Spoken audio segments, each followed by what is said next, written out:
Suasana di pengadilan sangat menegangkan. Pak Lian Bagaskara begitu murka dan marah besar dan akan memastikan bahwa Galang akan mendekam di penjara sampai membusuk. Sementara itu Galang begitu licik dan jahat. Di hadapan pengadilan, Galang membela dirinya sendiri. Galang mengatakan bahwa dirinya tidak ada berbuat salah dan Galang pun di sini mengatakan dirinya melakukan semua itu karena Bastian Rahardian yang telah melenyapkan ayah kandungnya.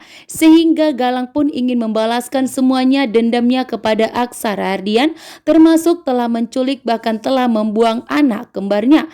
Membuat Galang pun tentunya kali ini tidak akan bisa lolos dari tahanan kantor polisi.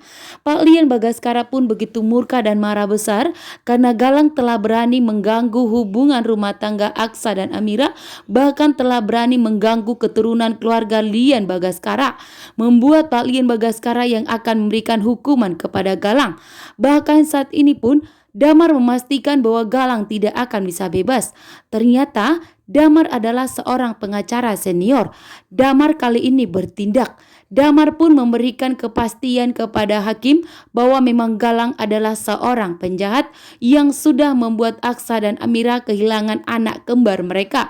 Bahkan anak kembar mereka telah dibuang di tong sampah, bahkan telah diculik dan dibuang. Membuat Aksa dan Amira sangat terpukul dan sangat menderita setelah mengetahui bahwa ternyata anak kembar mereka, anak yang masih kecil yang seharusnya masih perlindungan kedua orang tuanya, telah dibuang dan dipisahkan oleh Galang dari Aksa dan Amira, membuat suasana pun sangat menegangkan. Namun ternyata di sini Galang bertingkah. Galang berusaha di sini untuk menghindari hakim memutuskan agar dirinya dihukum berat. Di sini pun Galang berpura-pura mengalami depresi, membuat Pak Lian Bagaskara tentunya begitu marah besar dan tidak percaya dengan apa yang dialami oleh Galang saat ini. Galang pun berulah, Galang pun bertingkah agar hakim tidak percaya dengan omongan Aksa dan Amira dan hakim agar tidak menjatuhkan hukuman yang berat kepada Galang. Karena ternyata Bu Jora, begitu juga dengan pengacara yang telah dibayar Bu Jora, tidak bisa menyelamatkan dan membebaskan Galang dari tahanan kantor polisi. Sementara Aksa dan Amira dan Pak Lian Bagaskara bersaksi atas semua kejahatan yang telah diperbuat oleh Galang. Ancaman teroran begitu juga dengan Pak Lian Bagaskara yang sempat hampir dilenyapkan oleh Galang. Bahkan Markus menjadi korban atas kejahatan yang telah diperbuat oleh Galang. Di sini pun Amira meminta kepada Galang untuk jujur dan tidak perlu mengelak lagi.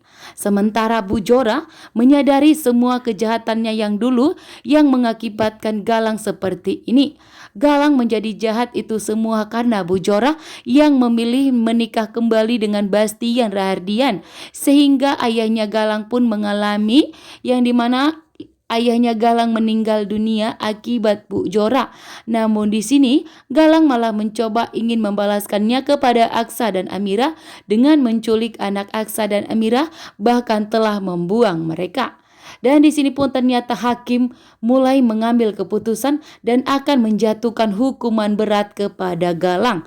Sementara Pak Lian Bagaskara akan memastikan bahwa Galang mendekam di penjara sampai membusuk. Pak Lian Bagaskara tidak akan membiarkan Galang bebas begitu saja. Dan Pak Lian Bagaskara tidak akan membiarkan Galang keluar dari tahanan kantor polisi. Begitu juga dengan Aksa.